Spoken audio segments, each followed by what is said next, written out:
All right, welcome back to In-Game Live, game day here on the grid. Scott and Joe closing out, starting actually hour number 4 of our 4-hour extravaganza. So here's the latest. 6 minutes left to go in the NFL game. We're tied at 17. Denver just tied up Cincinnati on a 51-yard touchdown pass. Bengals now had the football right around midfield. Try to take the lead once again. We'll keep you posted on that. College football, we got 3 games going on. 2 close ones. One of a bit of a blowout here. We'll start with the one that between Miami and Iowa State. Fun game back and forth. They've gone 41-35. Miami of Florida has the lead, but Iowa State has it second and goal at the Florida 4-yard line. 1 minute, 58 seconds left, so they just had the 2-minute timeout in that one. First and goal now from the 2-yard line, they're saying. So Miami with the backup quarterback, Cam Ward, played a half, threw for 3 touchdowns, and now it's been the backup, and they've only scored a couple of points since he's been in the game. So if Iowa State takes the lead here, might spell doom for Miami. The other game is Miami of Ohio leading Colorado State 22-3. They've begun the second half. Colorado State does have it at the Miami 39-yard line. Little surprised Colorado State only has 3 points. I did like them in the game. I thought the wrong team was favored, but clearly so far that's not been the case. 18.5 is your line. Over under 41.5. And in the last game, late second quarter, only 10-7. East Carolina leads North Carolina State, Joe. EC, an underdog by about a touchdown or so, laying now 2.5. Over-under is 48.5. So your thoughts on the 4 games? Oh, first we got a challenge flag coming out there on the field. It was a pass by Joe Burrow out there on the field, and I swear the Bengals did complete that pass. He had a couple of steps. Denver knocked the ball out, recovered that ball, and the refs on the field said, no, it was an incomplete pass. Sean Payton just threw that flag. So they're going to review that, Scott. I think Denver has got the ball back here, and I'm just looking to see if the books are kind of reflecting on this, where they put that line. The Denver Broncos now a 2.5-point favorite. The books are thinking they've got it as well. Yeah, I think they did too. I just saw the highlight of that. He did. He took a couple steps. Real time, it's a blink of an eye, but when you look at it in replay, that's a big turnover. 6 minutes left. Just get the ball punched out of his arms. Right. So if you like Cincy to come back in this game, you can get them plus 2.5. We haven't seen that all game, Scott. So anyone who's looking to maybe hedge, if they had the Denver Broncos plus the 3.5 at any point, now you could look at Cincy at plus 2.5 and just kind of hedge your bet that way. That total now 40.5. Scott, this is a great game. I will be shocked, completely shocked if Denver doesn't get the ball after this challenge here. I'll be shaking my head, that's for sure. Yeah, I mean, we've seen some crazy decisions, so who knows? But, they just gave it back to Denver. Yeah, so Denver ball at their own 40-yard line, tied at 17. But I tell you what, this Bengals team, if they lose, they're not an 8-9 football. They should have 10, 11 wins. There's so much talent on that offensive side. I don't care how bad the defense may be. But if they lose here, they're 7-9. Forget 8-9, 7-9. I mean, it's just, I don't know if the head coach would get fired or not. They generally don't do those things in Cincinnati. They're so cheap, Zach Taylor. But with Joey B and Higgins in the last year of his contract, and Gesicki is a good tight end, Jamar Chase, I mean, great running back, and Chase Brown. I don't know how they only have 17 points today, and I don't know how they're 7-9 or 7-8 anyway. We'll assume a loss, but they should not be battling for a playoff spot. They should be locked in at this point, and you're seeing their true colors, like we pointed out before. Every good team, bar none, every good team they faced this year, they lost. All their wins have come against the worst teams in the NFL, and Denver was a pretty good team, which is why I wasn't comfortable, laying the 3 in our SGP. Yeah, it's crazy to see that they have had those struggles out there, because Denver, while they do have a strong defense, you would have thought there would have been a couple more connections. And Joe Burrow, it's the same story. Joe Burrow's playing great. He's getting those passing touchdowns on the board. He's got those 2. He's thrown for over 255 passing yards. That was the last number I saw. And still this team is losing, which has been the storyline of the whole season for them. They're taking these losses even though offensively this team has been so sound. So we'll see what Denver's able to do. They are in a 3rd and 4 situation on their own 46-yard line. So this game isn't over. Joe Burrow could get the ball back, Scott. All right. Either FanDuel is slow or there's a play that's under review here in the Miami-Iowa State game, because I got the TV on that says touchdown Iowa State. Yep. They tied it at 41 pending the extra point. So under a minute left. A minute 5 FanDuel is showing. What are they showing on TV? 56 seconds left. Iowa State, if they hit the extra point, takes a 42-41 lead over Miami of Florida. Everything is locked up right now. Don't know why they're reviewing it. I mean, he clearly crossed the line. I mean, it's not even close. He's about a yard into the end zone. Yeah, that's they got a player on the ground. Okay, that's probably why. Okay. So we're waiting for him to get off the field to kick the extra point. So that's all locked up. Colorado State's got it 4th and 4 at the Miami of Ohio 5-yard line, down 19. Doubt they're kicking a field goal there midway through the 3rd quarter. I don't know what the C&W network is, but that's where that game is. College and Western? What is the CW? Some of these games are on some of the goofy networks. I mean, I'm flipping channels all over the place trying to find these games. But that one's locked I can't up. even make up an acronym for like what the acronym would stand for C&W, right? Like and or N, like the letter N. And. Oh, and C and W. I don't know. Yeah. Country, Commercial the country western. I don't know. The country western. I don't know what. Why would Miami, Ohio, Colorado State be on the country western network, though? Right? Maybe that's it wouldn't be on the Cooking and Wealth channel. Like, there's so many different things that we could come up with here, right? Yeah. So, all right, all important extra points. Iowa State, Miami. The kick is up and good. All right, so 56 seconds left. Iowa State, boy, I almost put them in a parlay on the money line. They were getting plus 180. Just not the same with the backup quarterback without Cam Ward. Again, wish we had Cam Ward to go to overtime. Yeah. What was the I know, right? What was the purpose of just playing? I don't get it. Listen, you got to play, knock yourself out, but the purpose of playing, a half. So what? You could set a record that's going to be broken tomorrow, by the Oregon quarterback. I mean, what does that prove? I just don't get that. So would he come off the bench now? That would be another thing if you're Cam Ward, right? You're still dressed. You're still on the sidelines. I know you haven't played in a half hour, but, how about your last moment leading your team down the field on a last-minute touchdown drive or field goal? We need a field goal, right? Is it that crazy to ask him, hey, Cam, you know what? We're down 56 seconds left. You want to throw us a bone here? We're giving you free college. We got you an NIL deal. Who knows how much money he's making? You want to help us out here a little bit, brother, and play one more series, so we get the field goal? Cam Stewart would do it, right? Cam Stewart would do it. So Ward, come on, right? Yeah. Did I say Cam Stewart? No, I'm saying Cam Stewart would do it, right? Like, because that's all. As soon as you say Cam, I always think of Cam Stewart, right? But Cam Ward out there, he's got to get out there on the field. Yeah. They've only thrown the ball 6 times in the second half. Yeah. Wow. With Emory Williams. Amazing. All right, more coming up in Game Live. Yeah.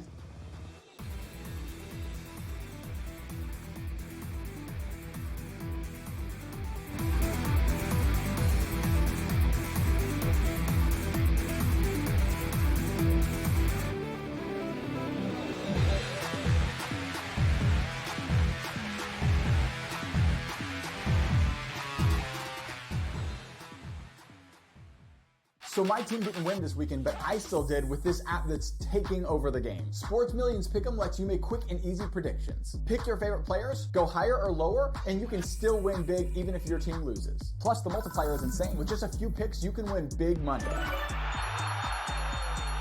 So get on it. They've got a welcome bonus to help you start off your winning streak.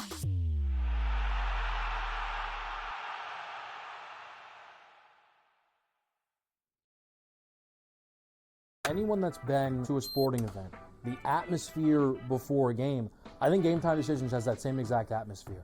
This is our arena. This is what we do. There is going to be an energy to game time decisions that you will feel night in and night out. The excitement you get when you lock your bets in, when you're figuring out what you want to do, we can zone in on the biggest games each night. I want this to be the place that people come to before the games start so they feel as ready as possible to lock in their cards. We are going to hit every single one of those markets that you need to know about. We're going to go through every single thing, and I've got a great team behind me that's going to help me get the job done. There is not going to be a better place, I promise you, than Game Time Decisions to get that new information, react to it, and be able to then bet accordingly. We will have everything at our disposal, and we will use that to our advantage. I'm Kevin Walsh. Tune into Game Time Decisions from 6 to 8 p.m. Eastern on SportsGrid. Your gut says Miami is going to win, and you should take the over. Your gut also said your NFT selfies would only go up in value. They didn't. But your head is on SportsGrid and knows the QB is in concussion protocol.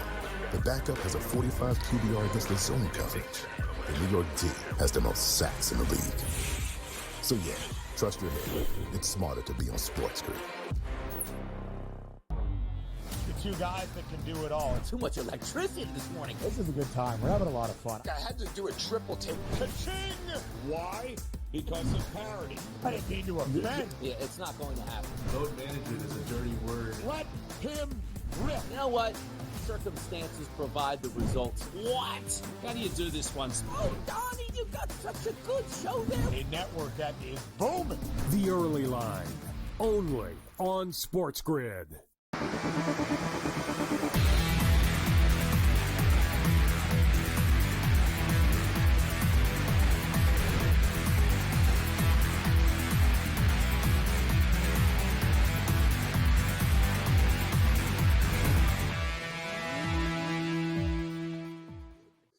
All right, welcome back in Game Live, Game Day here on the Grid. Couple of situations developing, one more keener than the next. First up, NFL Bengals intercept a Bo Nix pass, so there's your interception prop, cha-ching, cha-ching.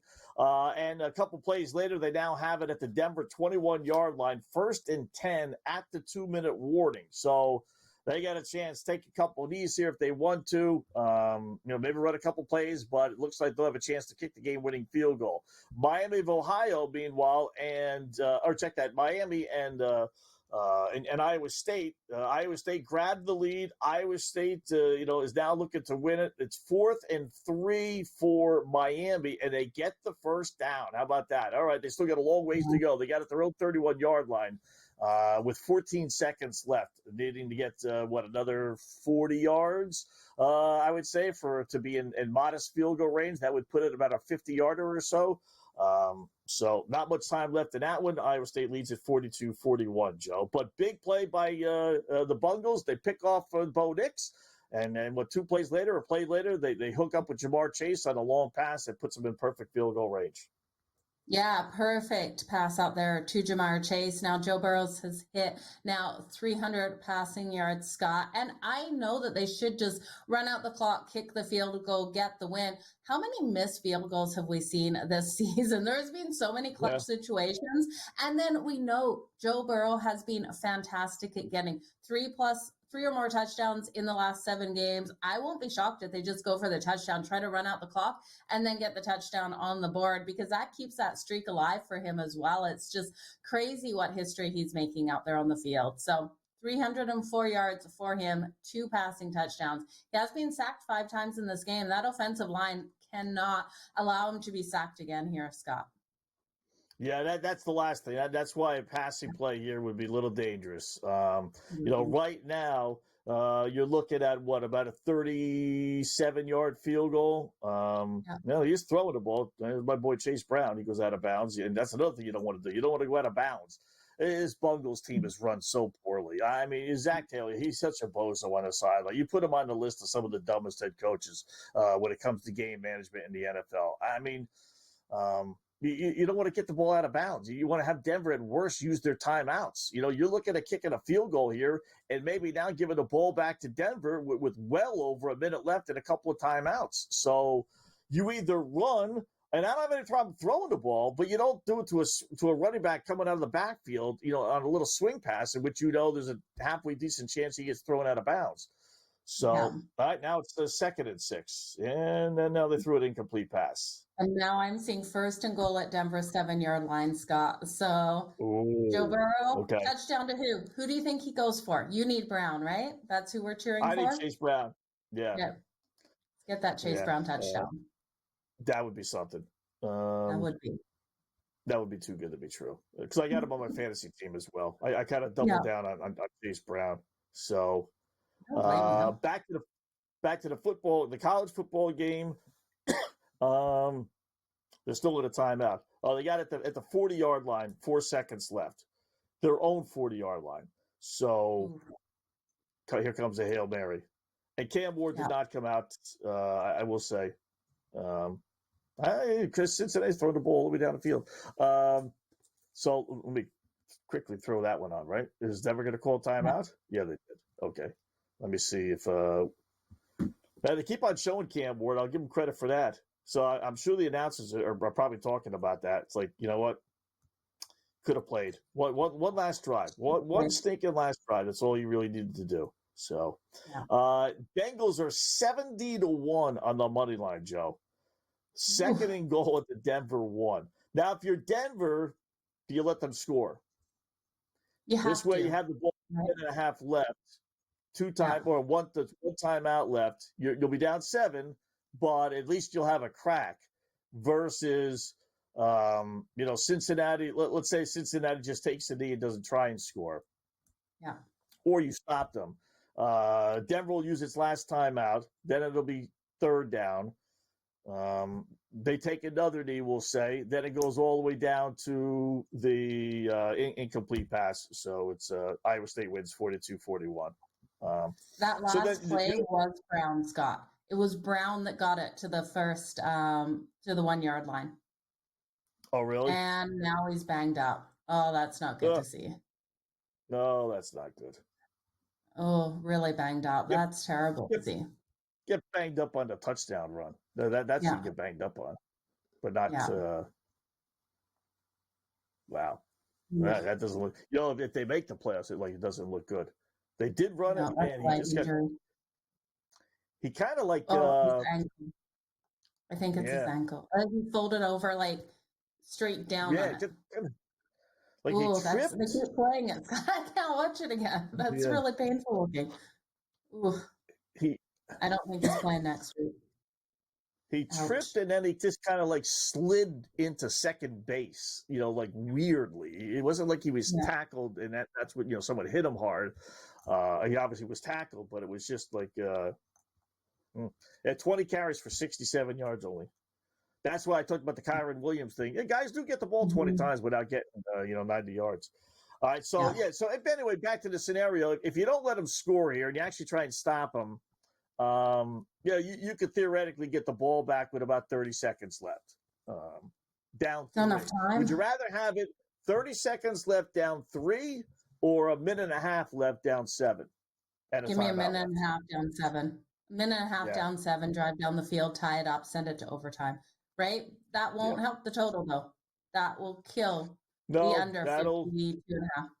52, well, 54. I could still win 27-24. That's a possibility. So, but I tell you what, that would be a bad beat if this thing ended up going over because of that scenario. And we laid it out before. I said that's when it was 10-10, right? And we were looking great. I said, well, the only way it could is if we go into overtime, tie 24-all because they score a couple of touchdowns. Then you're kind of worried a little bit. But even with that. So, by the way, Colorado State scored a touchdown, 29-10. Oh, nice. Still in the 3rd quarter. So our over 42 is looking a lot better. A lot better. All right, in-game live. Game day.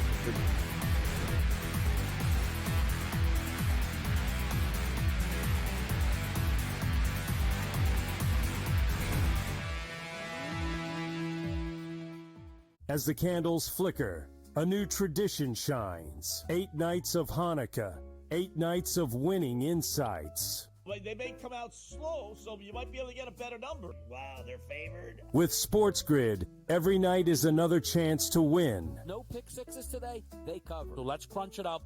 Let's make it happen. Let's give you our favorite props. Let your Hanukkah winnings brighten your celebrations. Happy Hanukkah from all of us at SportsGrid. How do you find some of this great talent that you've brought in, who are still early in their career, might not have a ton of tape on them yet? I've been around this business, man, for almost 20 years. So a lot of these guys will tell you that I popped into a lot of gyms, sparred, or just worked on the side, or, kind of worked out, just watching. I've always loved this sport, man. I think it's the greatest. And we want to continue to put on the next up-and-coming superstars. We know we got them. Only on SportsGrid. Anyone that's been to a sporting event, the atmosphere before a game, I think Game Time Decisions has that same exact atmosphere. This is our arena. This is what we do. There is going to be an energy to Game Time Decisions that you will feel night in and night out. The excitement you get when you lock your bets in, when you're figuring out what you want to do, we can zone in on the biggest games each night. I want this to be the place that people come to before the games start so they feel as ready as possible to lock in their cards. We are going to hit every single one of those markets that you need to know about. We're going to go through every single thing, and I've got a great team behind me that's going to help me get the job done. There is not going to be a better place, I promise you, than Game Time Decisions to get that new information, react to it, and be able to then bet accordingly. We will have everything at our disposal, and we will use that to our advantage. I'm Kevin Walsh. Tune into Game Time Decisions from 6 to 8 p.m. Eastern on SportsGrid.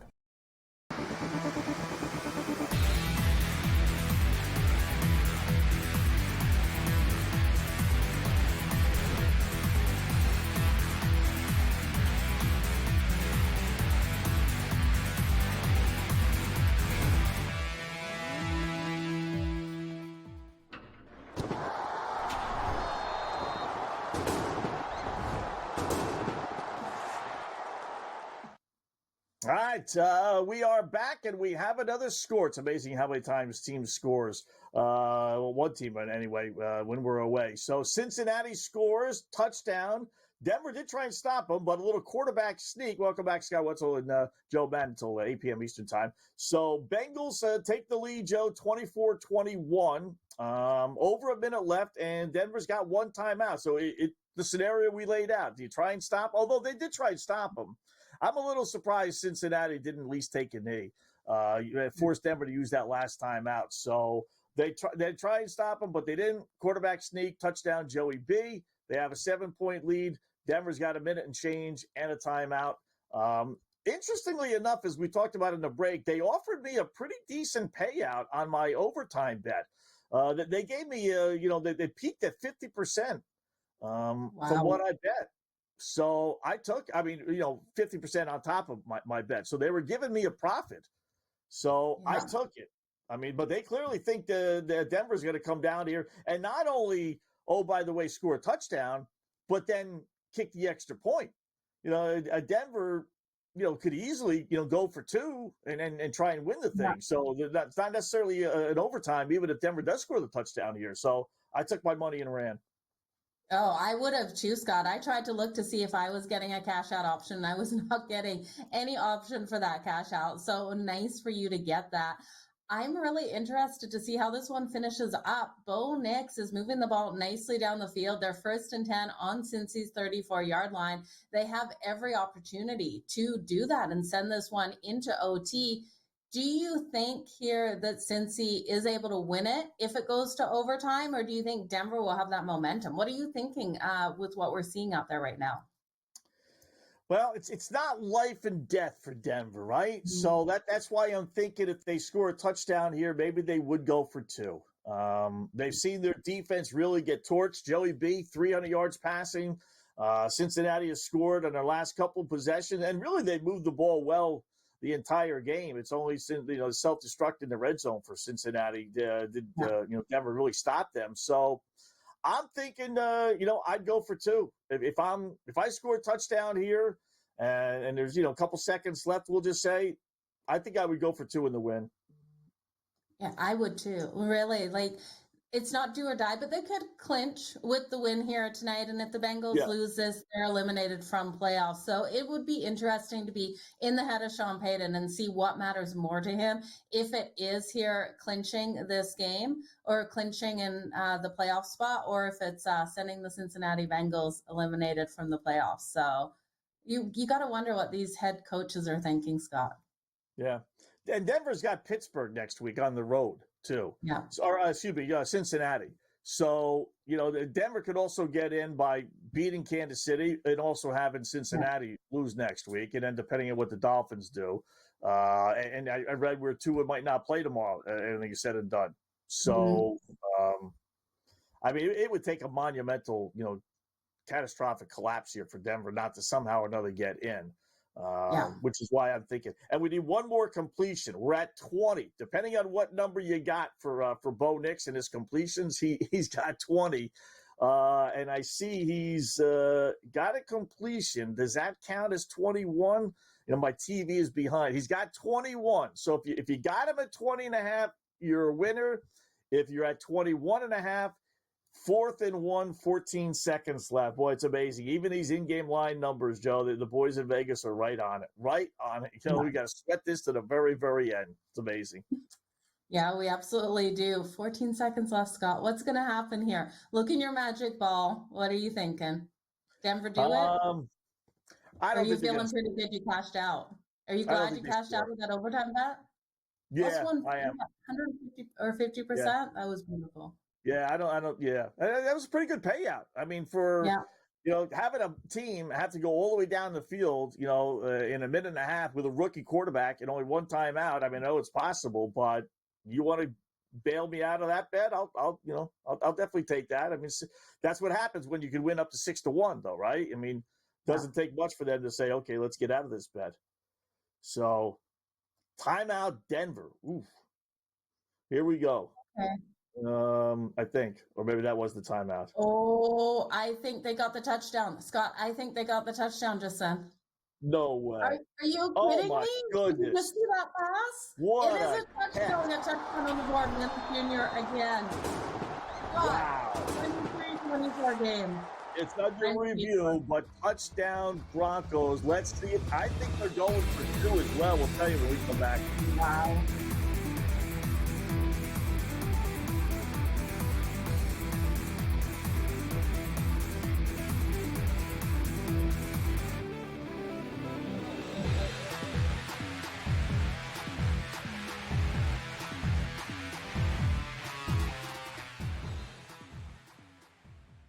As the candles flicker, a new tradition shines. 8 nights of Hanukkah, 8 nights of winning insights. They may come out slow, so you might be able to get a better number. Wow, they're favored. With SportsGrid, every night is another chance to win. No pick sixes today, they cover. So let's crunch it up. Let's make it happen. Let's give you our favorite props. Let your Hanukkah winnings brighten your celebrations. Happy Hanukkah from all of us at SportsGrid. How do you find some of this great talent that you've brought in, who are still early in their career, might not have a ton of tape on them yet? I've been around this business, man, for almost 20 years. So a lot of these guys will tell you that I popped into a lot of gyms, sparred or just worked on the side or, kind of worked out, just watching. I've always loved this sport, man. I think it's the greatest. And we want to continue to put on the next up-and-coming superstars. We know we got them. Only on SportsGrid. Anyone that's been to a sporting event, the atmosphere before a game, I think Game Time Decisions has that same exact atmosphere. This is our arena. This is what we do. There is going to be an energy to Game Time Decisions that you will feel night in and night out. The excitement you get when you lock your bets in, when you're figuring out what you want to do, we can zone in on the biggest games each night. I want this to be the place that people come to before the games start so they feel as ready as possible to lock in their cards. We are going to hit every single one of those markets that you need to know about. We're going to go through every single thing, and I've got a great team behind me that's going to help me get the job done. There is not going to be a better place, I promise you, than Game Time Decisions to get that new information, react to it, and be able to then bet accordingly. We will have everything at our disposal, and we will use that to our advantage. I'm Kevin Walsh. Tune into Game Time Decisions from 6 to 8 p.m. Eastern on SportsGrid.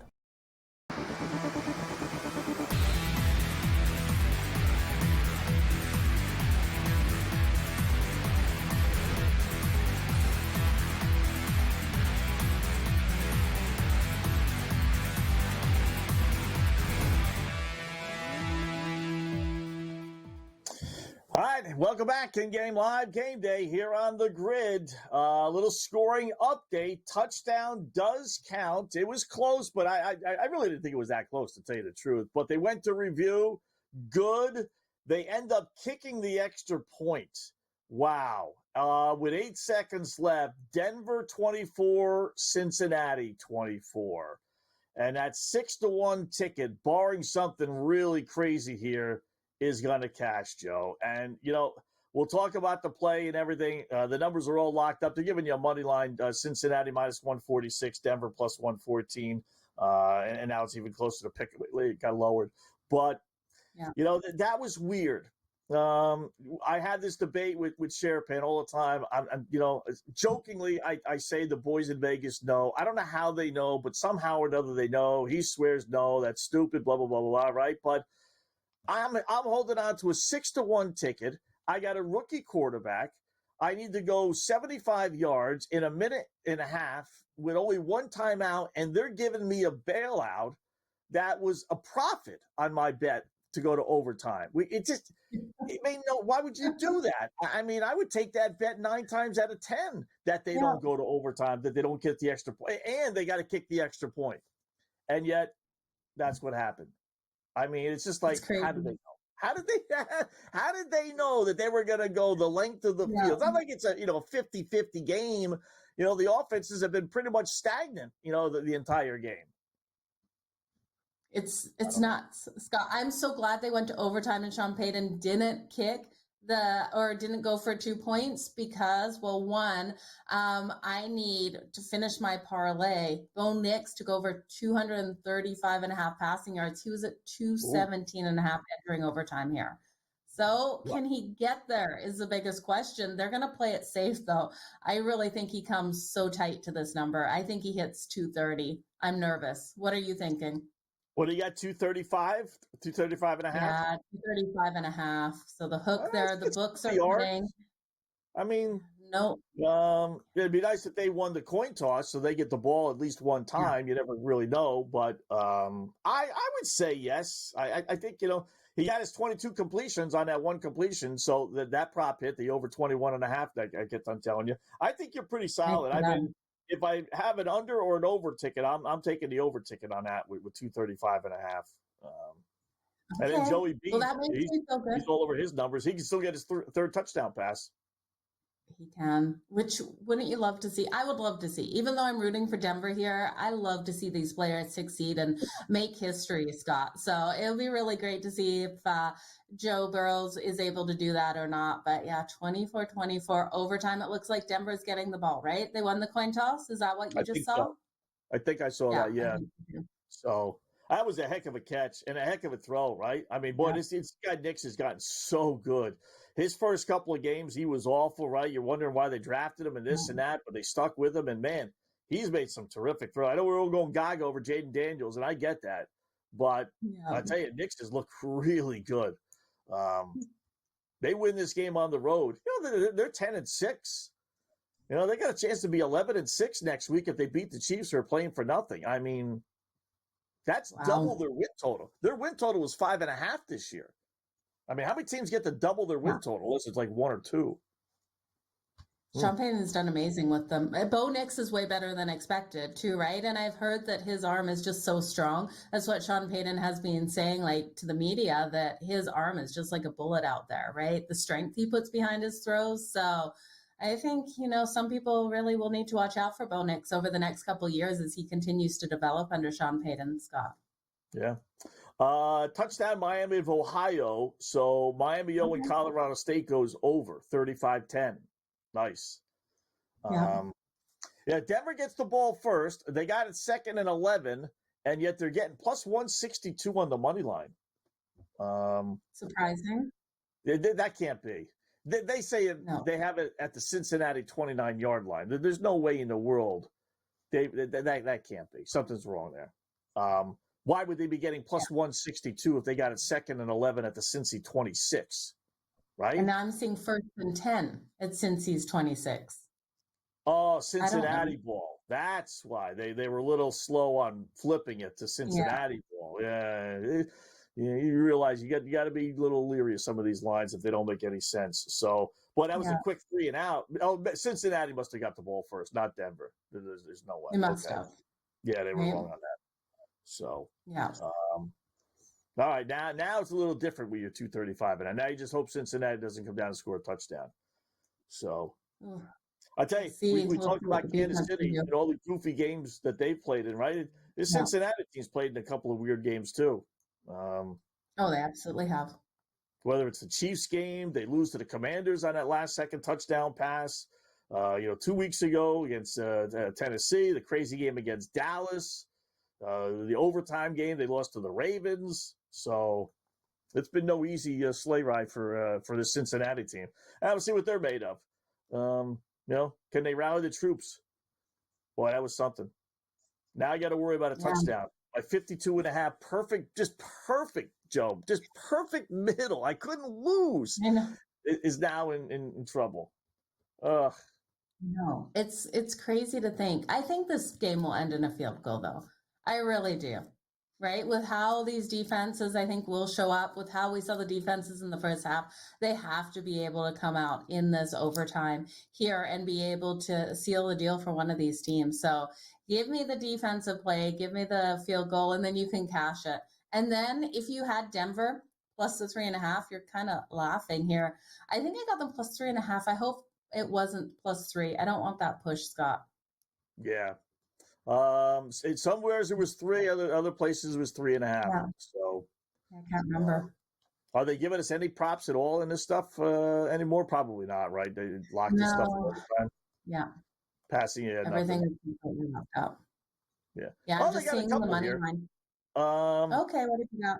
How about Joey B to pass for 30 yards in overtime, minus 290?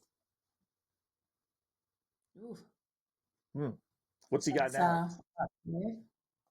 Let me just see. I don't want to lay minus 290, but he has 325 yards in overtime here. I'm not sure how many he's had in overtime. I don't have that breakdown. You know what? I'm just going to put it in just to see if it comes out. Why not? A couple shekels. Yeah. No funds have been deducted from your account. Something went wrong. They took it off the board. Okay. I hate when that happens. It's like, what do you mean? I pushed yes. Right? Next play. Here goes the 35-yard pass. Next play. He'll get it in one play. He totally will. Yeah. Crazy. All right. So that's in. So we'll keep an eye on that. College football. We'll take a little respite here before we get back to that game. What do we got? College football. We hit our over with the Miami O and Colorado State. I can't believe Miami O is really killing them, 36-10. But okay, we'll take our points any way we can get them. Over under now is 53.5. If you think that's you got 13.5 minutes left. They're at 46. That's a touchdown. Oh no, a touchdown in 2-point conversion. 8 points. Okay, that makes sense. I was going to say, we should be able to get a touchdown. But we might be able to get 8 points. They're down 26. If Colorado State scores, they probably go for 2. I don't know if Miami O would, but that might not be a bad little hunch play. Plus 114, too, on that on FanDuel. And East Carolina. BYU is started against Colorado. They just kicked off. Right. So Colorado laid 2.5 over under 54.5. Who'd you like in that one, Joe? Colorado? Colorado. I'm going to lay the 3.5 with Colorado. And I also like Shedeur Sanders over 2.5 passing touchdowns. It's minus 118, 4+ passing touchdowns at plus 230. I don't think he's coming out of this game. It looks like Denver just made a huge stop out there, Scott. Yep, they did. Wow. That was on 3rd and 6. I don't know if they sacked him or not, or he gained his starter too. So I have Broncos with a chance to win the game with a field goal. Coming up next for the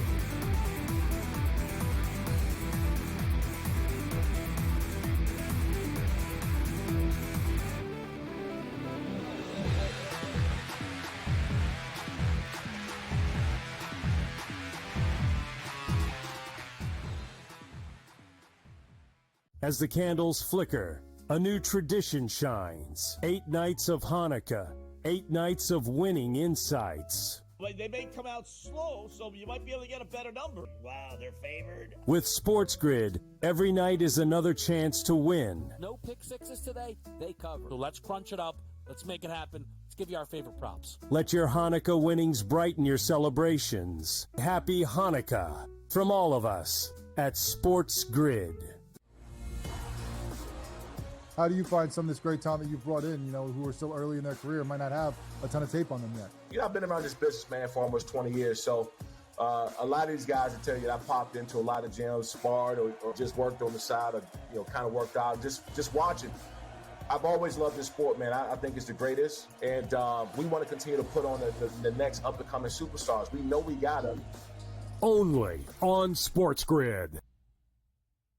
Anyone that's been to a sporting event, the atmosphere before a game, I think Game Time Decisions has that same exact atmosphere. This is our arena.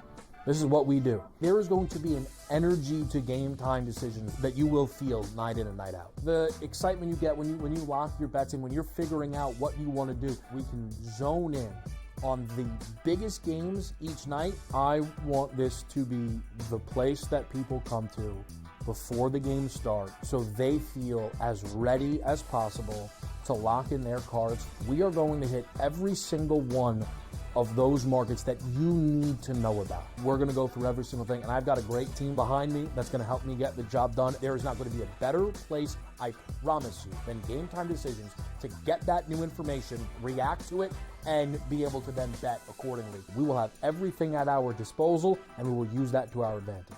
I'm Kevin Walsh. Tune into Game Time Decisions from 6 to 8 p.m. Eastern on SportsGrid.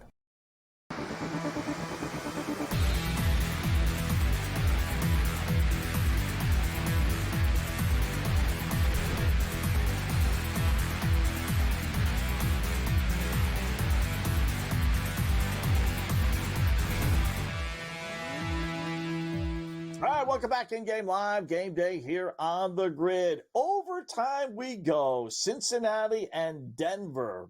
Bengals got the ball first. I think they got one first down, but they eventually punted. Denver inside their own 15 or 10-yard line or so, but they moved the ball out. They got it to – actually, no, they have to punt. My bad. They got one first down. So Bengals have it now with 5 minutes left, round number 2 of this overtime, if you will, Joe. Second possession for Cincinnati, now needing only a field goal to win it. At this point, next point wins. How does a tie do for your, you're rooting on the Bengals to beat them? How's a tie doing for you? Would that help your cause, Eddie, with the Chargers? I don't know how the tie would do, Scott. I really don't. Because if they tie this, I need Cincy to lose either this game or the next game for the Chargers to not have to play the Ravens. That's the whole key. You just can't have the Chargers play the Ravens because that would be disaster. They're on the field. We want the Houston Texans. So I don't know how that would do. My biggest concern right now is Bo Nix should have made that last connection because that would have been at least 16 yards. And he's sitting at 220 yards right now passing. Ooh. I needed 35.5, Scott, to complete that parlay. Oh, it hurts. Oh, wow. That stinks. Yeah. Man. Yeah, Denver's on defense again. So, yeah, they had it right in his arms, too. That's the only leg you have left on your parlay? And what did that one pay? It is. Yeah, 7-1? It was 7-1 because Bo Nix got his rushing yards. He's at 31 rushing yards. That number was 20.5. We got Cortland Sutton for the touchdown, and then the Denver Broncos team total over 23.5. So we're on the money for all of them except for Bo Nix for that passing yards.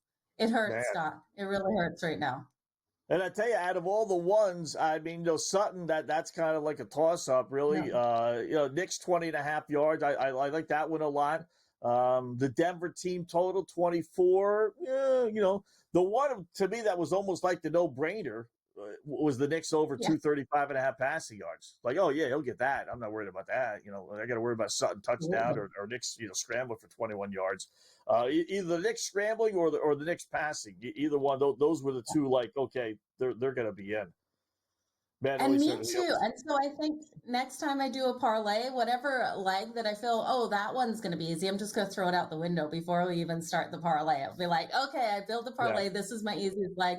Let's get rid of that, because that happened. And I can't remember who it was a couple weeks ago. It was like, this is the leg that I was more worried about the defensive touchdown coming into play. The defensive touchdown came in, the touchdown scorer came in, and then the easy one, which again, it was an easy pass player for his receiving yards or something like that. I can't remember exactly, but it was that easy leg that you thought, that's a given.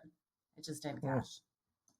It's a pretty good angle. I know the football game's going on. Well, obviously, we'll keep a keen eye on that. You got a couple of nice revenge hockey spots tonight, Joe. And I bring it up only because I'm looking at the score here. One's still in play. The other one is kind of like, that might be out of the bag already. But Boston loses last night to Columbus, right? Ugly, 6-2. They play again tonight, this time in Boston. Bruins up 1-0 after one. You could play them, though, minus 1.5 goals at minus 140. That's not that bad. Money line, forget about it. It's minus 4-1. So I would look for the Bruins. And then the Devils beat the Hurricanes last night in New Jersey. They're meeting again tonight, this time in Carolina. That one still is in play. There's no score. Close out the first period. Less than a minute left. And Carolina at home, minus 142. Do you think about that angle in the NHL tonight? Well, one, I don't trust Swayman, so I did look at Columbus's team total to the over because Swayman has fallen apart. Corpusalo got the start last night, allowed all of those goals. And did you see that it was Monahan's 800th game last night? So he was able to open with a power play goal, got a goal in the second. So it was a great spot for Columbus, but you're right. Boston should be able to answer back. It just comes down to if Swayman can stand tall between the pipes. And then Carolina, their inconsistencies absolutely killing me. I was shocked when I looked at the Metro standings when we went into yesterday's game. The Devils are first in the Metro. The Canes are third. I can't believe that. You would have thought it would have been flipped at this point in the season, Scott, because we know how strong Carolina is. So we'll see what happens. I like your revenge angles, though. Yeah. How about Ovechkin returns tonight? That would be another one. Now, he's not scored yet. Washington does lead Toronto 2-1. You want to play a hunch bet? You get Ovechkin to score tonight. Hold on a second. They're closing out the first period. Washington 2-1 over Toronto. Player props, anytime goals scorer. I'm guessing it's got to be plus money, right? Ovechkin plus 230. That's another little bad little hunch play, right? Yeah, Ovi was on fire before he got hurt, and he's going to come out so on fire. I can't believe with what he did to his leg, that broken leg out there, and he got back out so quickly. I tell you, you'd never see an NBA player again, Scott, right? Like during the season, there's no way he's coming back in. Yeah, no way. No way at all. You're exactly right. I mean, he'd be out until like 2027. I mean, it's just NBA is just so bad. It's just, I tell you, the criticism for the NBA is starting to build, a little bit more and more and more. Fans, it's taken a little while, but they're getting fed up with the players just not wanting to play, and they say they're injured. Maybe they are. They're missing a couple of games, in some cases, but, how severe really are the injuries? It's a tough sell. People are starting to tune away from the NBA. They really are. So, all right, here we go. Cade York is on the field for a field goal, and I got a feeling he missed it. Wow, a 33-yarder? No way. It hit the uprights. Scott, no. It hit the freaking uprights. Oh, my God. He missed it from 33 yards out. No way. Oh, no my way. Since he's eliminated, Denver's going to drive down. They got to score. Wow. How does he miss that? It hit the flag on the upright, Scott. Oh, my That's like, goodness. if you're aiming for that, perfect target, just not to go through. Boom. Right. Oh, look. Maybe another 2 inches to the right, Joe, and it would have ricocheted in, but it almost hit it like dead on, so it clunked backwards. I mean, oh, man. This is nuts. Wow. We thought it was boring games. You got to figure out that tie scenario now.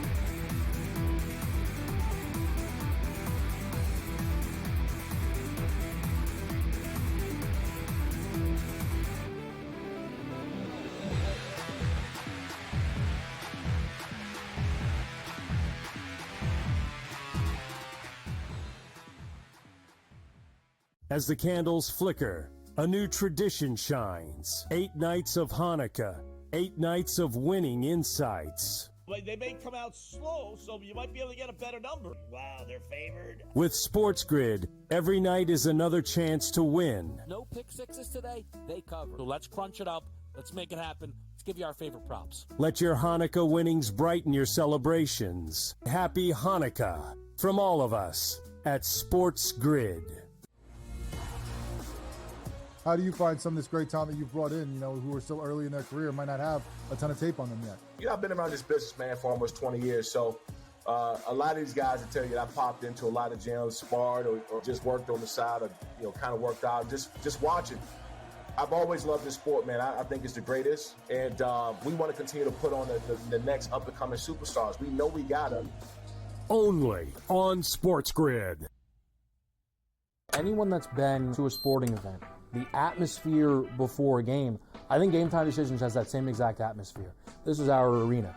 This is what we do. There is going to be an energy to Game Time Decisions that you will feel night in and night out. The excitement you get when you lock your bets in, when you're figuring out what you want to do, we can zone in on the biggest games each night. I want this to be the place that people come to before the games start so they feel as ready as possible to lock in their cards. We are going to hit every single one of those markets that you need to know about. We're going to go through every single thing, and I've got a great team behind me that's going to help me get the job done. There is not going to be a better place, I promise you, than Game Time Decisions to get that new information, react to it, and be able to then bet accordingly. We will have everything at our disposal, and we will use that to our advantage. I'm Kevin Walsh. Tune into Game Time Decisions from 6 to 8 p.m. Eastern on SportsGrid.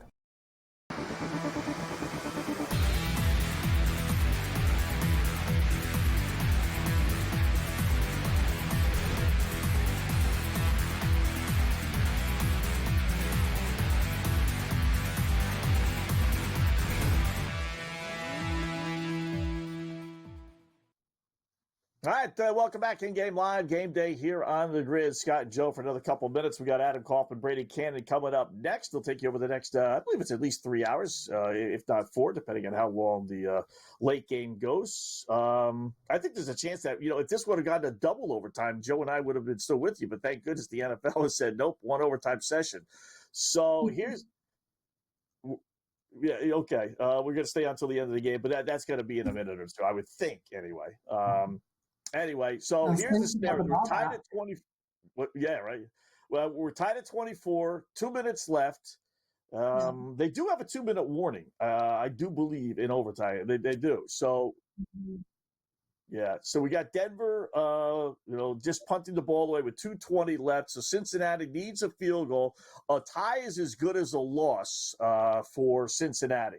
If they end up tying, with 2 minutes and change here, they're eliminated. Denver clinches with a tie, which is why they went semi-conservative on that last possession. So after clunking on a 33-yard field goal, reprieve for the Bungles, Joe, they got one more crack at this thing. They need to score to stay alive. Otherwise, like I said, a tie eliminates them. Denver clinches with a tie. And what a way for the season to basically end for Cincinnati to miss on a 33-yard field goal. But we'll see. They got a new life here. Yeah, they absolutely do have new life. And Burrow was able to make a nice pass straight up the middle. I believe it was, not sure, it wasn't T. Higgins. I'm not sure who he got that to. Showed it just quick out the corner of my eye, Scott. So they're 1st and 10 on Denver's 47-yard line. I tell you, I don't think they'll miss a second field goal out here. I wonder if they would even go for it at this point. I mean, as bad as they must have felt a moment ago, I wouldn't go conservative. Let's put it that way. You still might get your Joey B third touchdown pass when everything is said and done. What a crazy game, right? I mean, it was a snooze fest. It was 3-0 after 1, 7-3 at halftime. Boring game. Even 10-10 after 3 quarters. And in the fourth quarter, we get 4 touchdowns, 2 apiece. We go to overtime. Both teams with opportunities to possess and win the game with a field goal, let alone a touchdown. And we get the missed field goal try from 33. I wonder if you're Sean Payton, do you regret not going? It's funny, when they scored that touchdown with 8 seconds left to tie the game, or at least, come within 1, they did show him on TV. He was looking at his play sheet, and it did appear like he was going to go for 2. But then they went to review. That lasted about a minute, and I guess cooler heads prevailed, and he decided to kick the extra point and then go into overtime. But I wonder if he kind of regrets that now, because I would have gone for 2 in that situation. But he did have a ball here a couple times in overtime. So now they're down to the 34-yard line. 2 minutes left. So we're at our 2-minute warning, first 10. So right now you're looking at a 50-yarder. I want to trust it. Yeah. Would you trust it? No. Right? No, I'd be throwing the ball. Listen, my 2 best players are my quarterback and my wide receiver. And my 3rd best player is my other wide receiver. So I'm throwing the ball. You got to. You absolutely do. Joey B's up to 378 yards. 37 of 47 for 378, 2 TDs. Bo Nix, 24 of 31 for 219 with 3 touchdowns. So he's got less yards for 1 more touchdown pass. Right? So, 219, that really hurts, Scott. Yeah. I got to sweat out another minute 8 for my middle. Okay. As much as I probably wouldn't go conservative either, but, it would be the worst thing in the world. We're down to a minute 14. Okay. And you need Brown for the touchdown, right? To finish your Yeah, parlay? but the touchdown, but he's hurt, so he's not. So that's dead. So he's completely off. Okay. Yeah, he's not entered the game again. So Colorado State scored, by the way, real quickly, 36-17. So we're at 53 for that. Remember, it was 53.5 plus odds worth a hunch. Got 6.5 minutes left in that one. East Carolina 20-7 over NC State. Another underdog there, looking pretty good. Halfway through a little bit past the halfway point of the 3rd quarter in that one. And BYU and Colorado scoreless midway through the first, but first and goal, BYU at the Colorado 1-yard line. So this drives this stalling here a little bit, Joe, for Cincinnati. They're throwing it deep. Yeah, big pass to T. Higgins, but I don't know if he was in bounds with possession. I think he is. No way. Scott, I think he is. No is he? way. Oh, yeah. 1, right. I think it's first and goal. That's great. We're going to score a touchdown.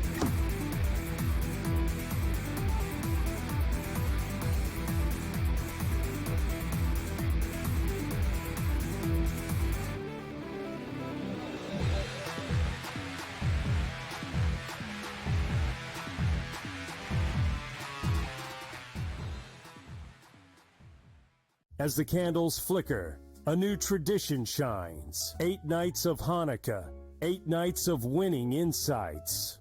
They may come out slow, so you might be able to get a better number. Wow, they're favored. With SportsGrid, every night is another chance to win. No pick sixes today, they cover. So let's crunch it up. Let's make it happen. Let's give you our favorite props. Let your Hanukkah winnings brighten your celebrations. Happy Hanukkah from all of us at SportsGrid. How do you find some of this great talent that you've brought in, who are still early in their career, might not have a ton of tape on them yet? I've been around this business, man, for almost 20 years. So a lot of these guys will tell you that I popped into a lot of gyms, sparred or just worked on the side or, kind of worked out, just watching. I've always loved this sport, man. I think it's the greatest. And we want to continue to put on the next up-and-coming superstars. We know we got them. Only on SportsGrid. Anyone that's been to a sporting event, the atmosphere before a game, I think Game Time Decisions has that same exact atmosphere. This is our arena. This is what we do. There is going to be an energy to Game Time Decisions that you will feel night in and night out. The excitement you get when you lock your bets in, when you're figuring out what you want to do, we can zone in on the biggest games each night. I want this to be the place that people come to before the games start so they feel as ready as possible to lock in their cards. We are going to hit every single one of those markets that you need to know about. We're going to go through every single thing, and I've got a great team behind me that's going to help me get the job done. There is not going to be a better place, I promise you, than Game Time Decisions to get that new information, react to it, and be able to then bet accordingly. We will have everything at our disposal, and we will use that to our advantage. I'm Kevin Walsh. Tune into Game Time Decisions from 6 to 8 p.m. Eastern on SportsGrid.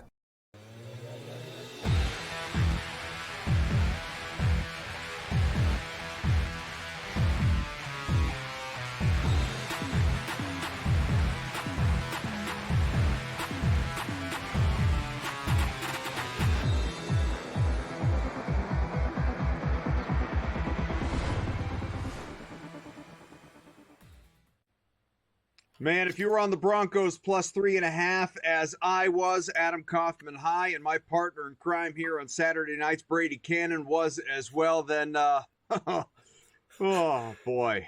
Yeah, that expletives heard around the globe. The Cincinnati Bengals, the Broncos did their best, Brady, to give this thing away at every turn, every opportunity for the Broncos to win this game, whether it was win it outright, win it by 3, lose but hold Cincinnati to a 3-point win, cover the spread, whatever it was. There were so many different permutations to this game ending differently, as opposed to just screwing everybody who had the Broncos plus 3.5. But chaos, which we will get into here, because you can tell I've been choked up, I've been screaming. Chaos because the Cincinnati Bengals entering Week 18, Brady, are not dead yet. Now, they need some help, and obviously they need to win, but they are not dead yet. Could still make the playoffs. The Broncos, even a tie, and this thing went to basically the bitter end of overtime, even a tie would have clinched a playoff spot for Bo Nix and company. It didn't happen. Did not happen, and so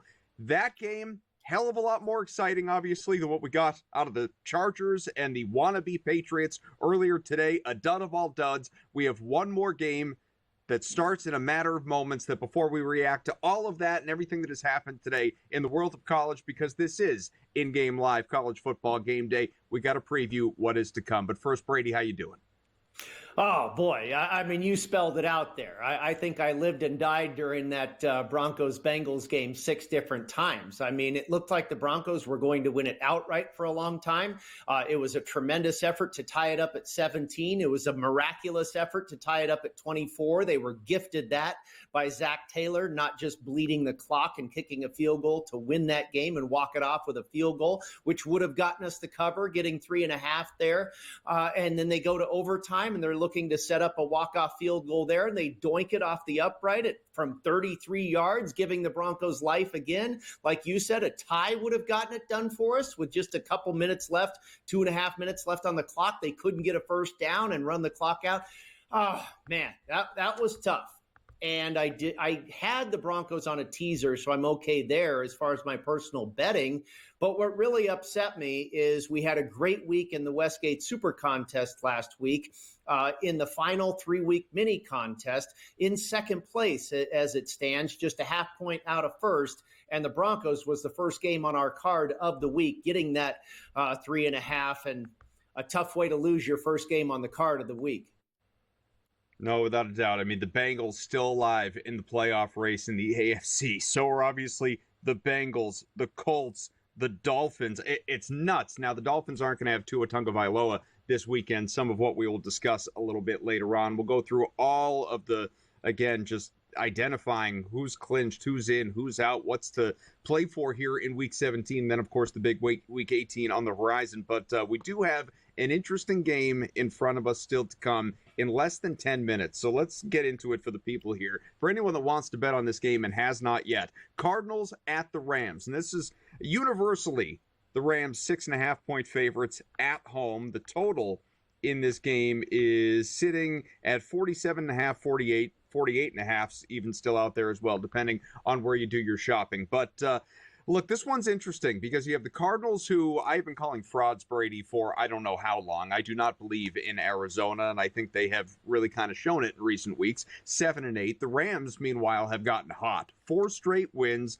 9-6 on the year, lead this division, an opportunity, obviously, to clinch this division here tonight. This is a team that, we've been talking about this in recent weeks here on this show. The fact that whether it's good coaching, the fact, that they're healthy, Puka Nacua, Cooper Kupp, Kyron Williams, obviously Matt Stafford, all these guys available to them, call it what you will, but this is not isolated to this year. This has been a trend. The Rams are 15-2 against the spread in their last 17 December games. That includes 4-0 this month. There are some other facets of this game we can touch on, obviously props among them, but look, you're asking me how to bet this game. Personally, I think the Rams are going to cover. Yeah, I wouldn't be surprised. And you spelled it out there. They are absolutely on a roll. They have traditionally been great in this month. Sean McVay really being able to close the door when you're closing the door on the season, finishing strong. He's been absolutely a picture of that throughout his career with the Rams. And you're right, they are the hot team. The Cardinals have been going the wrong direction. Now, you mentioned you kind of thought they were fraudulent throughout the season. I've kind of been a Cardinals backer throughout the season. I thought they were maybe a little bit undervalued, and they were kind of a seesaw affair. They'd be on 1 week, off the next. But it has really turned for the worst in the last month or so. And I think the final straw was when they should have beaten the Minnesota Vikings and ended up coming up short. They lost 2 times in 3 weeks to the Seattle Seahawks, had that tough loss against the Vikings. They blew out the Patriots, no big deal, but they've never really looked the same as they did earlier in the year when they put together some great efforts. Now, James Conner is now listed as probable for this game. That is a big deal. I do think the point spread is inflated here, Adam, because the Rams have been so hot. Believe me, the odds makers know about the December run as well. I'm sure they're getting the bulk of the money here, plus the fact that they are a must-win team where the Cardinals have been eliminated. So there's nothing more than the Cardinals would enjoy here than to be the spoiler for one of their division foes. They would love to play spoiler and upset the apple cart for the Los Angeles Rams. So I believe everybody feeling must win and what's gone on lately, this point spread might be as high as 2 points too high. But I can't get to the window with the Cardinals because of what we've seen lately. And before just now seeing the update on James Conner, that was another reason. They've also got a couple of offensive linemen out of this game. As much as I think the situation and the line and everything favors the underdog here, I can't do it with the injuries on the Cardinals side. So I'm just going to stay away from this game. Maybe you play the Rams in like a money line parlay or something, Adam. Obviously putting the Cardinals on just a singular money line play is pretty expensive. I think you parlay them with another favorite that's out there in kind of the 4 to 6, 7 range, and you've probably got a pretty good deal there. Is there a better prop to play in this game, Brady, than just going over on Kyren Williams? I mean, obviously, we know what he is capable of. We've even seen some timeshare a little bit of it. It's still not 50-50, but, Corum has gotten his opportunities, and he's made the most of them. He's earned them, so no dismissing that there. But Kyren Williams is just, seems like he's primed for a monster performance against a team that is weak against the run on the other side. How do you read him? Yeah, there's no doubt about it. And he, like with the Rams, has been one of the catalysts for their run here. They're winning 4 straight, and they're being hot in the month of December. He's been absolutely a big part of that. I tell you, if you're looking at other prop bets on the other side of things, the Rams' defensive secondary is not very good. You can probably look at Trey McBride and Harrison Jr. and Dortch and some of these receiving options for Kyler Murray and maybe play them to the over as well. Murray has really been, I think, we talk about Williams being a catalyst for Los Angeles. I think Williams has been the detriment to the Arizona Cardinals here. When they got on their little run and they were kind of playing well and they were threatening to win that division not too long ago, but they fall to the Seahawks twice, all that. This regression for Arizona, I believe, has largely fallen on the shoulders of their quarterback. I'm fascinated to see what this game brings us tonight, and it's just kicking off. We'll obviously keep you posted throughout in terms of live in-game betting opportunities, look at the prop market, all of it. But this is an Arizona team that very well could quit. I am wondering if the Cardinals are going to show up for this game or if they are going to absolutely roll over. And so we'll let you know. We'll also check in on bowls, preview the next round of the college football playoff. It's going to be a fun 4 hours with you on SportsGrid.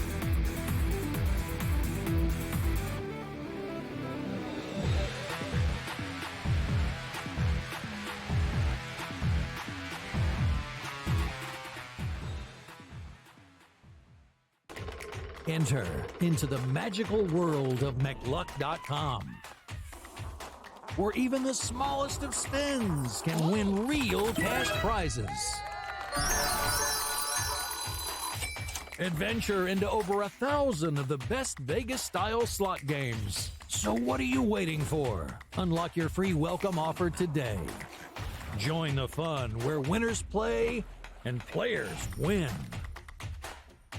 Anyone that's been to a sporting event the atmosphere before a game.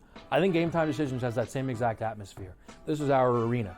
This is what we do. There is going to be an energy to Game Time Decisions that you will feel night in and night out. The excitement you get when you lock your bets in, when you're figuring out what you want to do, we can zone in on the biggest games each night. I want this to be the place that people come to before the games start so they feel as ready as possible to lock in their cards. We are going to hit every single one of those markets that you need to know about. We're going to go through every single thing, and I've got a great team behind me that's going to help me get the job done. There is not going to be a better place, I promise you, than Game Time Decisions to get that new information, react to it, and be able to then bet accordingly. We will have everything at our disposal, and we will use that to our advantage.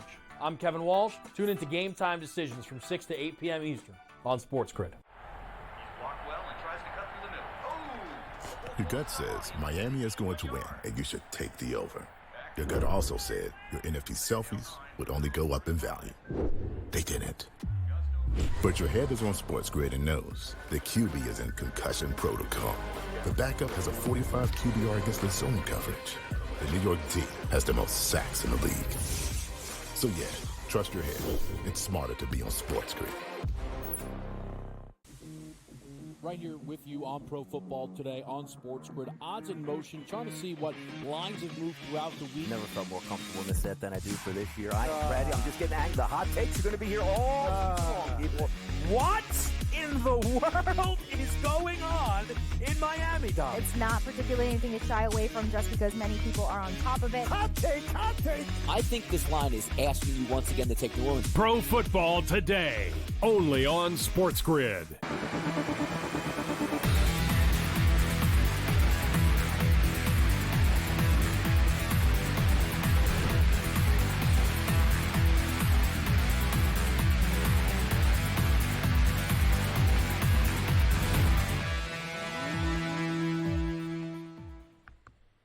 What's up, everyone? Welcome back. IGL College Football Game Day here on SportsGrid with Brady Cannon, Adam Kaufman. The Cardinals, Rams, they are underway. We'll keep you posted on that game, track live odds, all that good stuff. There's also a lot going on today in the college football world. It's bowl games. It's not quite as exciting, as enticing as the college football playoff at this point in time, but there's still bets to be made. That's for damn sure. And tonight also a last opportunity to feast your eyes at the college reigns at, Shedeur Sanders and Travis Hunter, the Heisman winner, and this Colorado Buffs team. Who knows if Deion will even be back next year? I'm not, dismissing the possibility that he could be on the move after his kid leaves, at least one of the kids. So, look, everything's in play, including all the great theories from our first guest of the program, and that is Colby Dant, host of the College Experience for the Sports Gambling Podcast Network. He's on Twitter at @TheColbyD, and there's no doubt that he is just placing bets fast and furious here in bowl season. Happy holidays to you, Colby. How are you, man?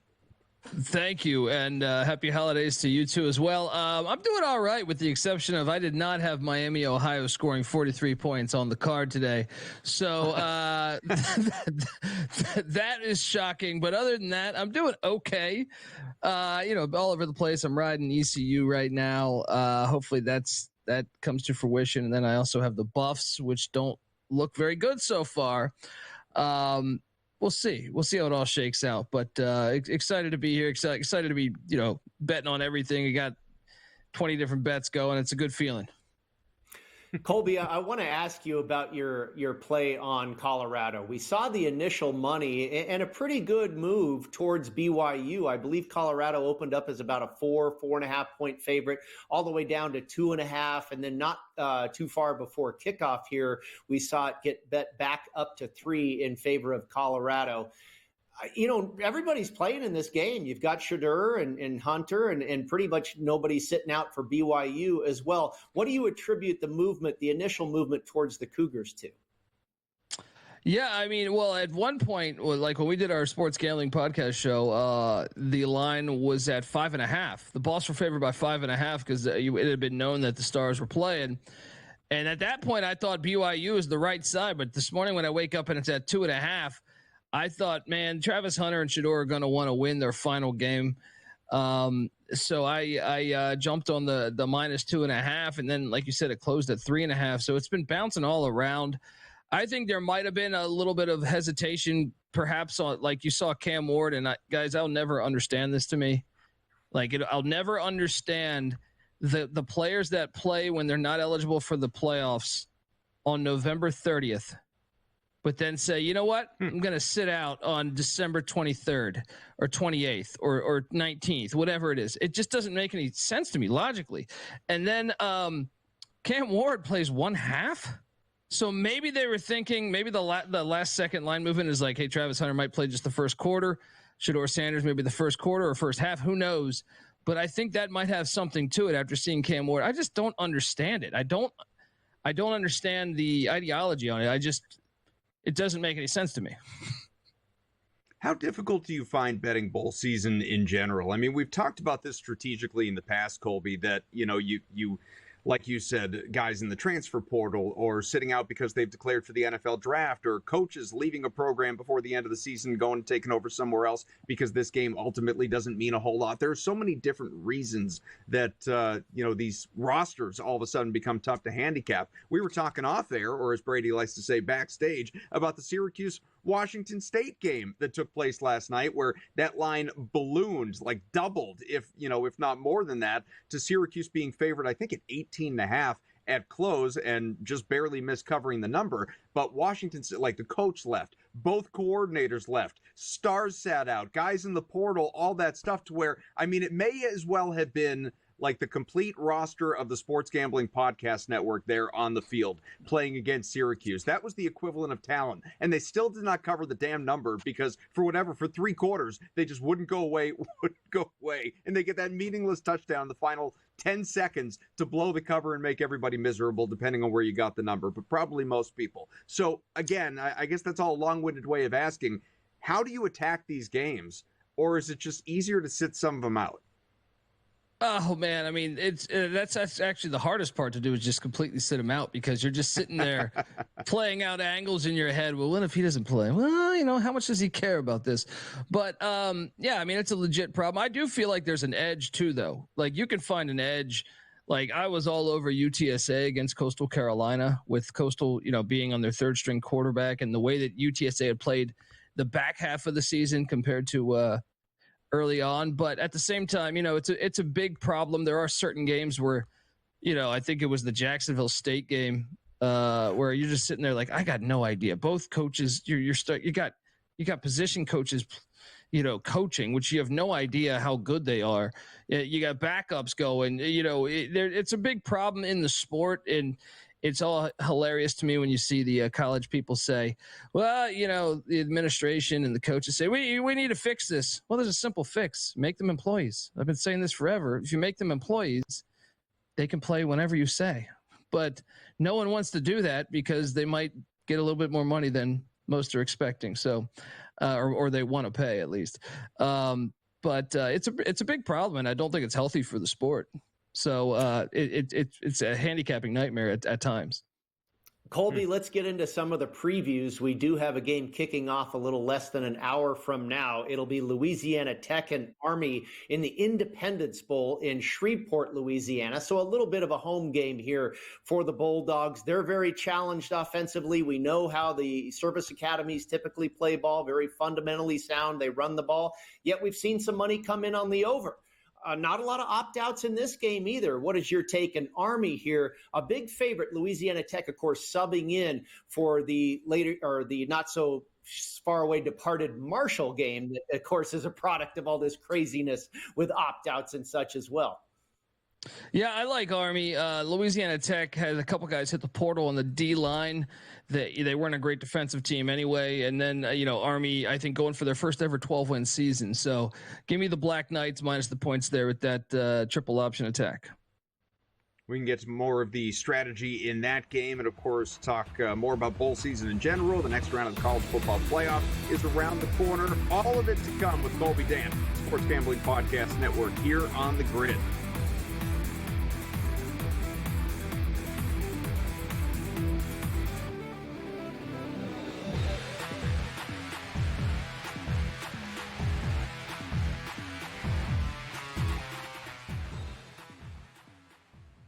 In the heart of winter, when nights grow long, we come together under these lights. A team, united by purpose. Fans bound by passion.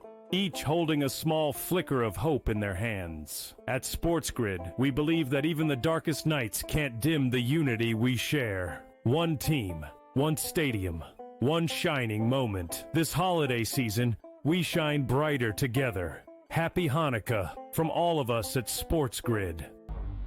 The two guys that can do it all. Too much electricity this morning. This is a good time. We're having a lot of fun. I had to do a triple take. Ka-ching! Why? Because of parity. I didn't mean to offend. Yeah, it's not going to happen. Load management is a dirty word. Let him rip. You know what? Circumstances provide the results. What? How do you do this one? Oh, Donnie, you got such a good show there. A network that is booming. The Early Line, only on SportsGrid. Blocked well and tries to cut through the middle. Oh! Your gut says Miami is going to win, and you should take the over. Your gut also said your NFT selfies would only go up in value. They didn't. But your head is on SportsGrid and knows the QB is in concussion protocol. The backup has a 45 QBR against the zone coverage. The New York D has the most sacks in the league. So yeah, trust your head. It's smarter to be on SportsGrid.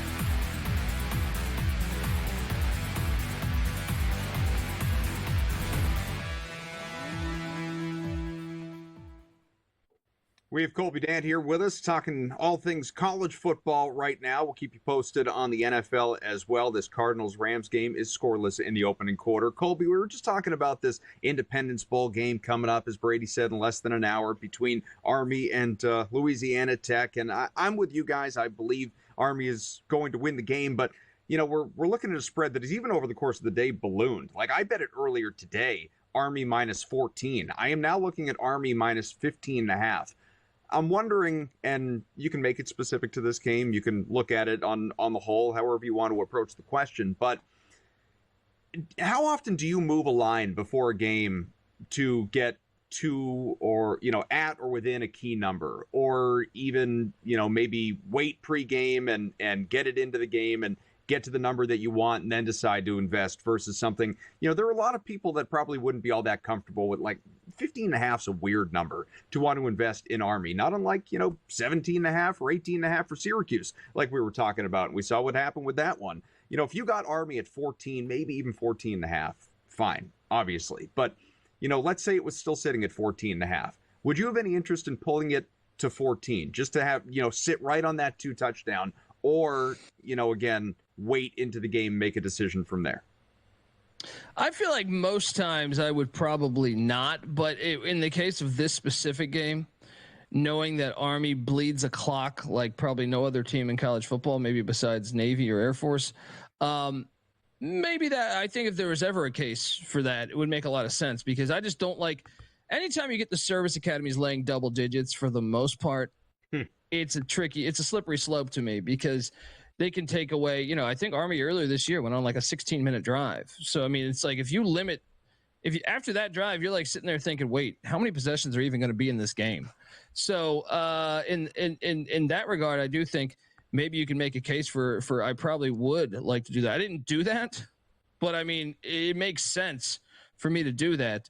You know, but I don't do it that often. I'll say that. Like I normally just trust where you be patient. Also, like the Colorado game, I didn't even have an intention of betting the Colorado game because I didn't think it was going to go below 3. When it went to 2.5, I was like, you know what? I think I got to pull the trigger here. But most of the time, to me, if you have a number like that in mind, where if it goes beneath a field goal, a touchdown, or perhaps over on the other side, then you pull the trigger. At least that's what I do. Yeah, it depends on the price you have to pay too, Adam. I don't, some people really poo-poo buying points. But if it's not too expensive and you're getting to the other side of a key number, then I don't think it's a bad idea. Again, it just depends on price, like most of the stuff in this business does. Colby, I believe we have a couple of bowl games. Yeah, go ahead. Real quick. I just want to follow up on that because this is something we always say, Brady, right? It's smarter to be on SportsGrid. This is a strategic betting conversation we don't often have, at least here on this program, which, like you said, depends what you need to lay, what the price is. We're oftentimes talking about it in-game, like, all right, Army minus 15.5, it's minus 105, that sort of thing. Let's not forget there are multiple ways to bet. And I don't mean that in the sense that there are 1,000 different ways to bet, of course. I mean, if you're betting a straight, you could decide I am someone who is betting a unit flat, or I am betting or I'm going to bet to win a unit. So, all right, I'm going to bet, let's say I'm a $100 unit better. I'm going to bet, 115 on a minus 115 to win 100. Or, it's that minus 115, fine, but I'm not laying any juice. I'm just going to bet 100, knowing that if it wins, I am not getting back as much in return. I'm not getting a full unit back, but I'm not losing as much either. So I just think there's a strategic element to this to where, some people, Colby, differ on how they view juice and how they want to bet these things. Yeah, and I always recommend shopping around. Many times when I'm doing our nightly college basketball show, you can find, a higher number at a certain spot, but your juice, the juice is much higher. But sometimes you're willing to go that way if you feel that strongly that it's going to be a tight game and you're getting an extra point. It might be worth it in situations like that. So I mean, it's really up to you, though. You got it on how strongly you feel with the games, but it's something that I always try to pay attention to. I don't think there's a whole lot of difference, Adam, whether you choose to bet the minus 110 to win 100, or, whether you choose to bet 110 to win 100, or you bet 100 to win 90. I don't think that makes a whole lot of difference. But priced, if you're buying a half point to get to a key number, like a 3, a 7, a 14, I don't really want to pay more than 20 cents. If it's minus 120 and they're going to let you move it, then that's a fair shake. If they're charging you 30 or 40 cents, I think that's too expensive. Makes sense. All right, I hijacked that segment. So we're going to get to Brady's question off the top of the next one, get back to some of this college football talk, and, of course, Rams, Cardinals, still scoreless.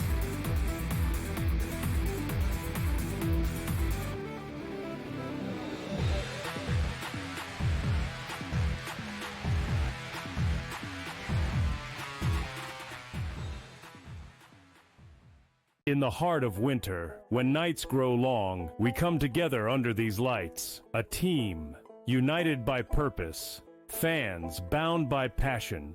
Each holding a small flicker of hope in their hands. At SportsGrid, we believe that even the darkest nights can't dim the unity we share. One team, one stadium, one shining moment. This holiday season, we shine brighter together. Happy Hanukkah from all of us at SportsGrid. The two guys that can do it all. Too much electricity this morning. This is a good time. We're having a lot of fun. I had to do a triple take. Ka-ching! Why? Because of parity. I didn't mean to offend. Yeah, it's not going to happen. Load management is a dirty word. Let him rip. You know what? Circumstances provide the results. What? How do you do this once? Oh, Donnie, you've got such a good show there. A network that is booming. The Early Line, only on SportsGrid. Blocked well and tries to cut through the middle. Oh! Your gut says Miami is going to win, and you should take the over. Your gut also said your NFT selfies would only go up in value. They didn't. But your head is on SportsGrid and knows the QB is in concussion protocol. The backup has a 45 QBR against the zone coverage. The New York D has the most sacks in the league. So yeah, trust your head. It's smarter to be on SportsGrid.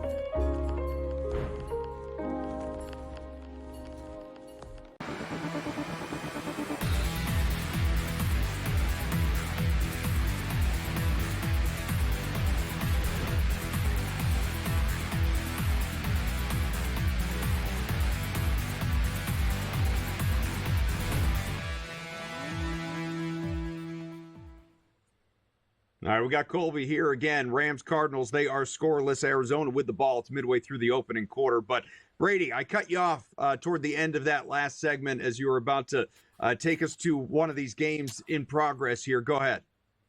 Well, not in progress yet, but no, a good cutoff there indeed. We got some valuable information out there about buy-in points and, strategy. We got to do that stuff too. I know there's a couple of bowl games on Monday, but I want to get to one, Colby, on New Year's Eve day, the 31st, next Tuesday. A couple of marquee programs that I think is very interesting, and we've seen some line movement, rather, and that is Alabama and Michigan. Michigan, a relatively disappointing season. Same for Alabama, yet Alabama, up to like a 13 and a half point favorite here. It was pretty much 11 for a long time. It looks like Jalen Milroe will play in this game. Now we've got a couple of players out for Michigan, and that's where the line has kind of moved. Both of these teams, I think, have to be a little disappointed about their season, although Michigan could be pretty stoked because they beat Ohio State, and sometimes that's all that matters. Where do you see this one going, Colby?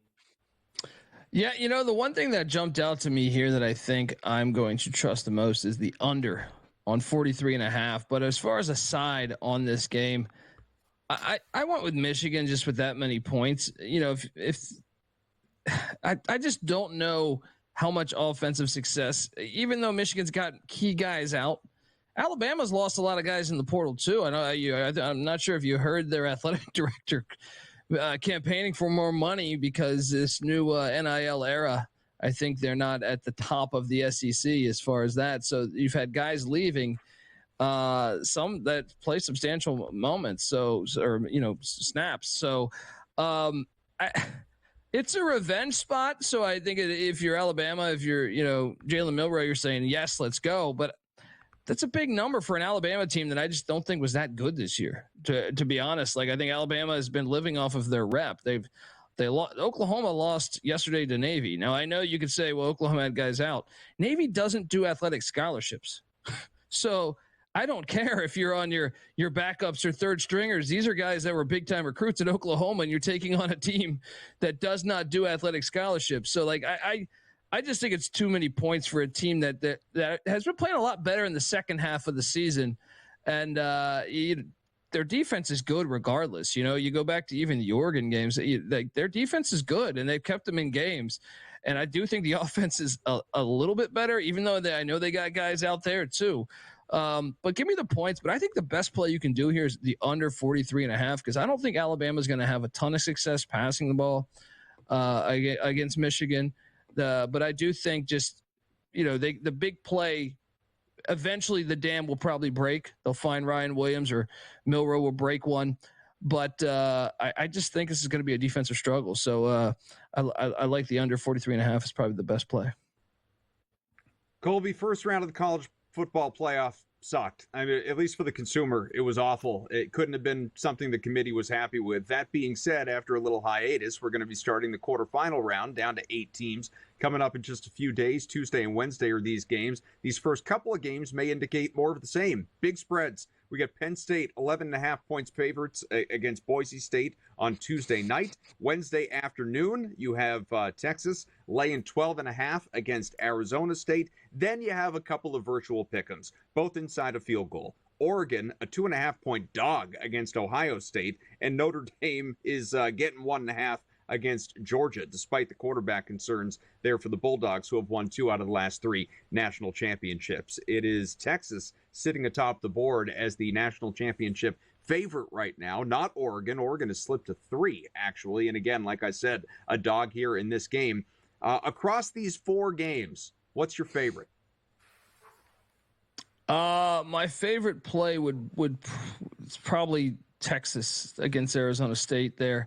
One of the things I hate is, well, first off, moving forward with the college football playoff, that the home environments need to be valued at a much higher number. I think we're going to get more blowouts. I'm on board for the on-campus stuff, but there's just no experience like that. I don't think the NFL has that. You know what I mean?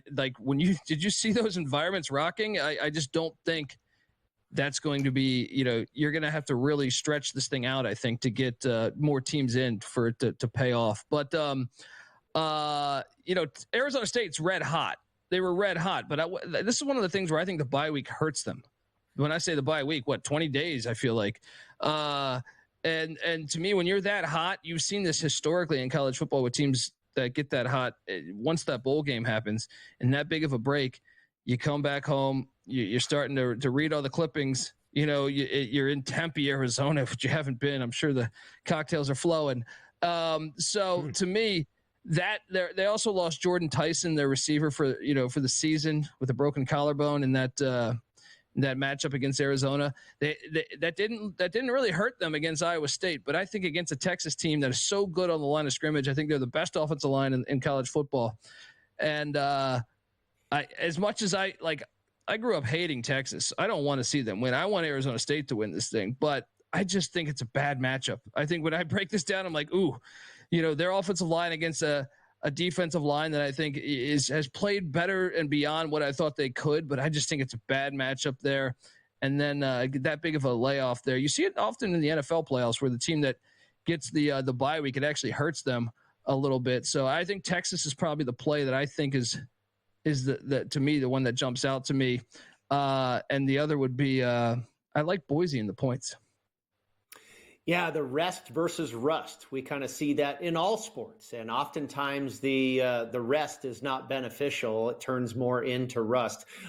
You mentioned Boise State, a side you like. You mentioned Texas.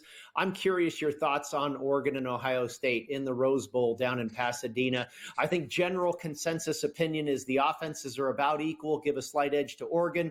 Defenses are about equal, give a slight edge to Ohio State. Where do you fall with this one? For me, Colby, Ohio State coming out as the favorite, it feels like the number one seed may be being a little bit disrespected.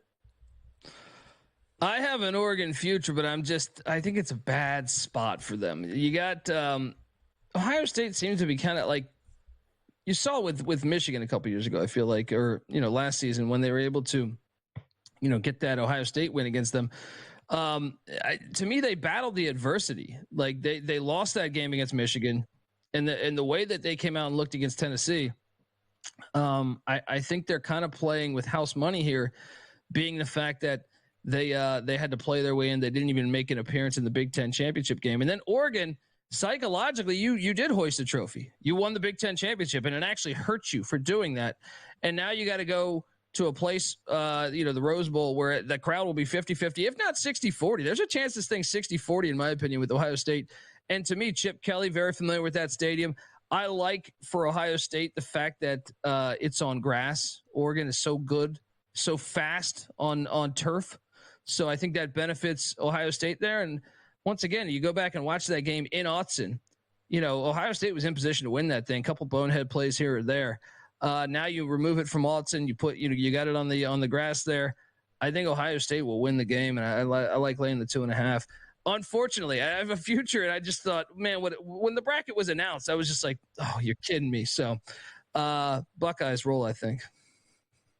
Colby, less than a minute, but looking at the national championship odds on FanDuel, I mentioned it before, Texas the favorite, plus 310. Then you have Ohio State at plus 330, and then you jump a little bit. Oregon, Georgia, the next tier, even with Penn State, all plus 480, plus 500. Notre Dame, the longest odds, still 7-1. Is there a bet worth placing right now in your mind?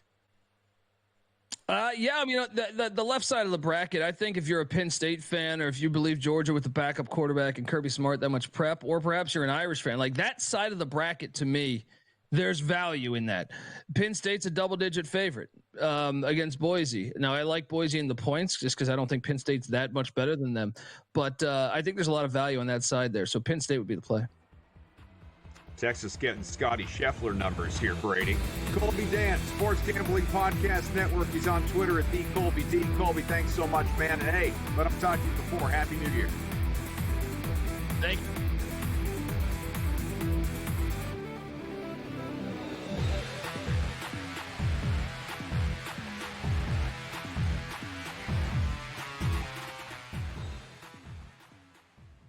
In the heart of winter, when nights grow long, we come together under these lights. A team, united by purpose. Fans bound by passion. Each holding a small flicker of hope in their hands. At SportsGrid, we believe that even the darkest nights can't dim the unity we share. One team, one stadium, one shining moment. This holiday season, we shine brighter together. Happy Hanukkah from all of us at SportsGrid. The two guys that can do it all. Too much electricity this morning. This is a good time. We're having a lot of fun. I had to do a triple take. Ka-ching! Why? Because of parity. I didn't mean to offend. Yeah, it's not going to happen. Load management is a dirty word. Let him rip. You know what? Circumstances provide the results. What? How do you do this one? Oh, Donnie, you got such a good show there. A network that is booming. The Early Line, only on SportsGrid. Blocked well and tries to cut through the middle. Oh! Your gut says Miami is going to win, and you should take the over. Your gut also said your NFT selfies would only go up in value. They didn't. But your head is on SportsGrid and knows the QB is in concussion protocol. The backup has a 45 QBR against the zone coverage. The New York D has the most sacks in the league. So yeah, trust your head. It's smarter to be on SportsGrid.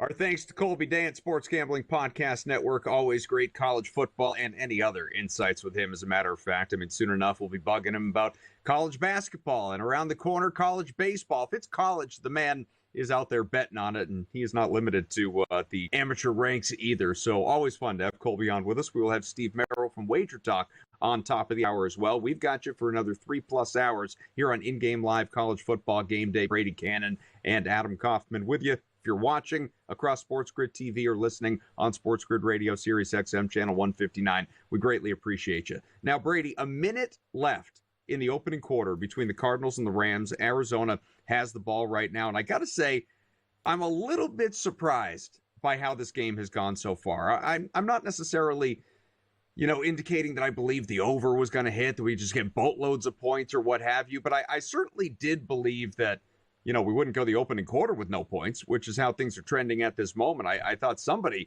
would be getting involved here in this one, but it's just been kind of back and forth. Matt Stafford, second straight week, has looked, very underwhelming in what's a, kind of important game for the Rams. I mean, he's only 2 of 6 for 22 yards at this point. Kyler Murray has been better, has 54 yards passing and rushing combined. Marvin Harrison Jr., though, accounting for nearly half of that. He has 24 receiving yards on his one catch. On the other side, it's just, I mean, obviously you're not surprised when you say 22 yards, but it's been underwhelming. Like Puka Nacua has a 16-yard grab. Kyron Williams, the running back, who has 27 on the ground, also has just 6 yards. Cooper Kupp has 1 target, didn't catch it. Demarcus Robinson, a couple of targets. It's just been, a punt fest here in this one. And I don't know exactly, again, what I was expecting, but it wasn't this. Well, we talked about it prior to this game kicking off and looking at some of the prop options that we had. And I thought, one of those receivers, a Trey McBride, a Marvin Harrison Jr., a Dortch, you name it, going. And it looks like Harrison right now is the target of choice because that Rams secondary is not great. That's probably the weakest part of their entire team. And I think you can amass some passing yardage against that part of the unit for Los Angeles. And so far, Harrison has been able to do that. But if you look at, where these teams have been starting on offense, the field position has been awful. Rams, every time I look up, Rams are at their own 3, their own 10. Cardinals right now at their own 19. they have been starting well within their own 20-yard line, it looks like, every time I turn around. So tough to get a lot of offense going when you're back under the shadow of your own goalpost there when you're starting out. And we've seen the live market turn here. 3.5 now. You remember this number at kickoff was the Rams minus 6.5. It's down by a field goal to 3.5. But I think even more interesting is the total has adjusted by 12 points, Adam. This closed prior to kickoff at 48.5, and it's closed. Well, now it is. It's back up. 36.5 is exactly what I saw it at, and it is still there. 36.5, a 12-point difference because we've gone through one quarter with no scoring. I'd be playing the over. I think, I mean, again, we talk about it a lot. Trust the original line. When you have this big of a difference, basically a 2-touchdown difference from what the original line was, and we've still got 3 quarters of the game left, I think over 36.5 is a pretty good play at this point in game. I agree with you. If you think things are going to turn, that feels like a good number. And like you said, it was down to a little bit lower. I think, what was it, 32.5 or 34.5, something like before it, Arizona got a big play. That's what made it jump a little bit. Trey McBride, 34-yard catch, and they're out to midfield. Cardinals. And this is something that for anyone, I know you do join us on this program, but for anyone that watches or listens to In-Game Live Pro Football Game Day on Sundays, and we'll be with you tomorrow, Scott Wetzel, Joe Madden, that's at 4:30 Eastern, taking you through the Sunday portion of Week 17. It infuriates me. We have Cardinals games often in the late window, obviously, and it just every week I'm bitching about the fact that, my God, like, why is Trey McBride not involved? Why are they not passing to him? He's so clearly your top option, and just having an incredible year when given the opportunity. It seems like they don't wake up and really start to isolate him in some ways, not feature him necessarily, but just force the ball to him, which is okay. Like, force feed the ball to the guy. You don't have a whole lot to throw to there, Marvin Harrison Jr. aside, until the second half. And it's refreshing to see that McBride, and I know the one big play helped this, but already pushing for 50 yards here in the opening quarter. Like this, if you are going to win, Arizona, Trey McBride needs to be a big part of it, especially, with no 100% James Conner here in this one, who's only run the ball 3 times for 4 yards. Yeah, that says a lot about James Conner right there. I didn't even think he was going to play in this game, and it's almost like he has not. I love Trey McBride, and I think you make good points there. And like I say, I think what we've seen out of Arizona as of late has been a lot of Kyler Murray regressing this time of the year. He's never been great in the second half of seasons, and during his run in Arizona, the Cardinals have typically been really good getting out to fast starts, and then they fade. And it was kind of similar this year. We're kind of seeing that same trend play out in front of our eyes. But I do think Jonathan Gannon has been a great addition to this coaching staff, and I think this team has a lot of positivity going forward. You talked about Trey McBride. The receiving core is pretty darn good with Harrison Jr. and Dortch, and you've got James Conner in the backfield. The defense needs to improve, but Gannon is a defensive guy, of course, the former defensive coordinator of the Philadelphia Eagles. So, another offseason with free agency and another draft to go through. This team they were a contender this year for the division. They were right there, very close, not that long ago, to taking this NFC West. Now, obviously, a very down year for the 49ers, but they're going to go through all kinds of changes next year. They're going to lose a lot of their talent. They're getting older. Seattle, I think, is on the rise. The Rams are okay. They're a young team. I mean, it's probably going to be a 3-team race in this division next year. And Arizona, I think, is live. Who knows what kind of odds you're going to get, but that might be a team to keep your focus on in the offseason. Things are going to tighten up, but as we sit here in Week 17 with a whole bunch of games still to go over in the AFC, 10 teams are still alive. 7 will advance to the playoffs. In the NFC, it is 9, although obviously the Rams looking to punch their ticket, looking to clinch that NFC West as they sit here at 9-6 entering play tonight. Seahawks coming off a narrow, ugly, just disgusting win, but did keep themselves alive at 9-7. So this one, very important for the Rams. You win, you're in.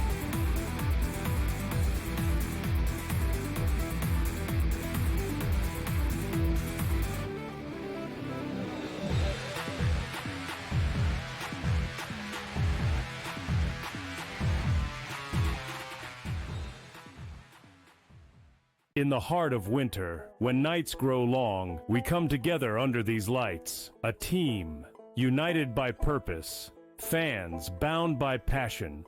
Each holding a small flicker of hope in their hands. At SportsGrid, we believe that even the darkest nights can't dim the unity we share. One team, one stadium, one shining moment. This holiday season, we shine brighter together. Happy Hanukkah from all of us at SportsGrid.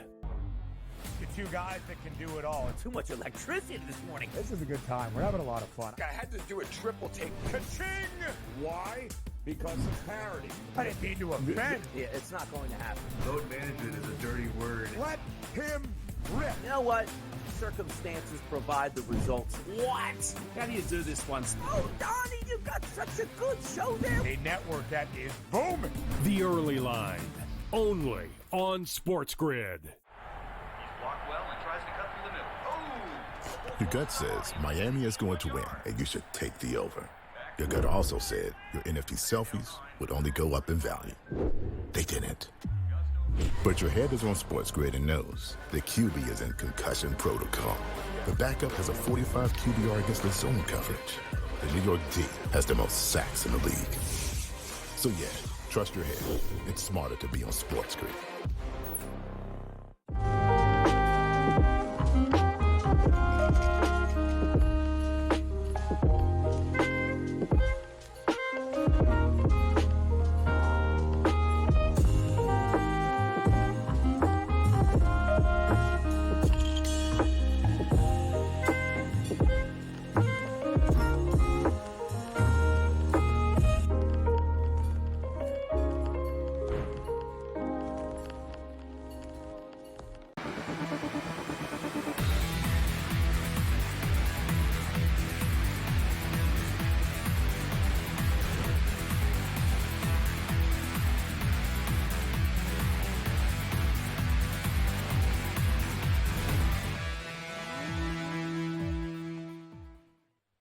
Back with Brady again. No score. Cardinals, Rams. Arizona is looking to change that, though. Driving in this game here early in the second quarter, a few minutes in, but Arizona is sitting at the LA 22. The total has bumped up just a little bit, 37.5. The spread, though, is down to Arizona catching 2.5 here in this one. Like you said, Brady, this coming into the game, I mean, you could have gotten 7, 6.5 at close. This thing has moved a little bit. Now it's locked up. We'll see what the Cardinals are able to do with this drive. And really what I'm most curious, because I do think the Cardinals are going to get some points here. And Harrison just had another nice grab, 2 catches, 38 yards from Marvin Harrison Jr. now. So he and Trey McBride both pacing, for north of 100 yards. McBride is up to 3 here at 46. I want to know what the answer is going to be out of the Rams here in this game, because it's just been, this is back-to-back weeks of, and this game is only early second. We got a long way to go. But this is back-to-back weeks of really underwhelming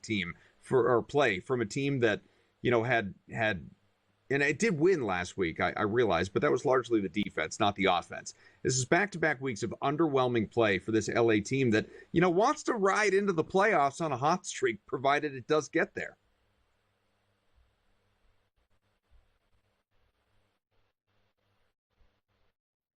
And that comes with a lot of pressure. And like you say, last week was not incredibly impressive against a bad Jets team. And this is an opportunity this is kind of the Super Bowl for Arizona, if you will, right? They play a division opponent. They get a chance to play spoiler. They have been regressing. They have been going the wrong direction. And it's like, okay, guys, let's get this together. Here's a familiar opponent. They probably have a little bit better idea about what's going on versus playing a team like the Vikings or, the Patriots, who they played very well against. But they've just been playing very poorly the last, say, 5 weeks or so, when the fact was before they had a pretty good thing going and were in line to, possibly win this division. So it's not necessarily surprising. I talked about this team being a seesaw affair. It was one good week, one bad week, maybe a couple good weeks, couple bad. It was back and forth really all season long for this team. And now we're seeing the seesaw swing to the upside, it looks like, possibly again, and maybe a little bit of a drop off for Los Angeles, feeling that pressure, about getting ready to try and win the division, all that stuff. And I did feel this point spread was inflated, but I felt I could not run to the window with Arizona because of all the injuries. 2 offensive linemen. James Conner was questionable all week. I didn't think he was going to go. He really hasn't done anything anyway. But certainly the pressure all on Los Angeles, and maybe that's showing up here early. We'll see what happens in the second half. That's a whole new ballgame. All right, I got to know if you agree with this. I'm watching my TV. I wanted to confirm the play. So the Cardinals in the red zone, 4th and 1, could have easily kicked a field goal, short field goal to go up 3-0. They decide to go for it. They run James Conner up the middle. I think it was Conner. It was. Run James Conner right up the middle, no gain. Okay, so turnover on downs. Rams get the ball. I understand Arizona is dead, eliminated, nothing to play for, season's over, just want to play spoiler, whatever. Now the Rams are getting it back deep in their own territory in what is a clearly more important game for LA. But don't you want to put some pressure on them? I realize they're trying to do that by scoring a touchdown, and this is your opportunity, to play with some things and to experiment, because get it, don't get it, bigger picture, it doesn't matter. Still, I don't know. Wouldn't you kick the field goal there? I would have kicked the field goal. It's not like they're running the ball well. Well, first of all, it's only 4th and 1. Okay. If it was 4th and 4, 4th and 3, I still might have gone for it. 4th and 2 or 4th and 1 for sure. That's the right move. The analytics will tell you that at roughly the 14-yard line or so of Los Angeles. A touchdown goes so much further there than a field goal. A field goal really is kind of a victory for the defense. And I understand what you're talking about, that the season is over and so you're going to go for it anyway. But truly, even if there was things on the line for Arizona, the right move is to go for it there on 4th and short. And it was the right move for the Bengals earlier today. Ultimately, they won the game miraculously. Right. And they should have kicked the field goal actually when they scored a touchdown at the end of regulation. But no, 4th and 1, 14-yard line. Yeah, I advise going for it all the time. All right. Well, I'm just going to tell you, Michael Carter is 1 carry for 7 yards. James Conner, 4 for 4. Kyler Murray is this team's leading rusher right now with 3 carries for 20 yards. So they are not, at least in terms of their pure running backs, running the ball well at all right now. Turn it over there. Rams get a gift. And that total continues to plummet, Brady. 32.5. Yeah, I'd go over.